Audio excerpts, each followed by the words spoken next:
Ang tanong ni Billy ay, natural lang po ba na kapag hinihimas ng aking asawa ang aking tea, ay may lumalabas na puti?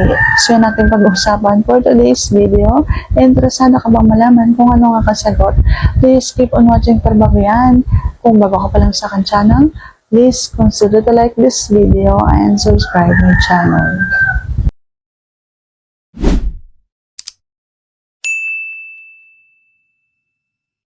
Ang sagot ay oo naman. Ang ibig sabihin nun kasi ay ganang-gana ka.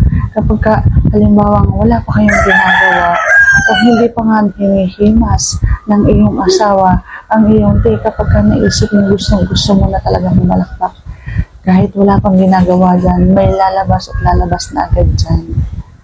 Ganon ang isang lalaki. Sobrang ill na ill yung nararamdaman niya. At kailangan niyang mailabas yun, kaya gustong gusto niya ng araw na yun.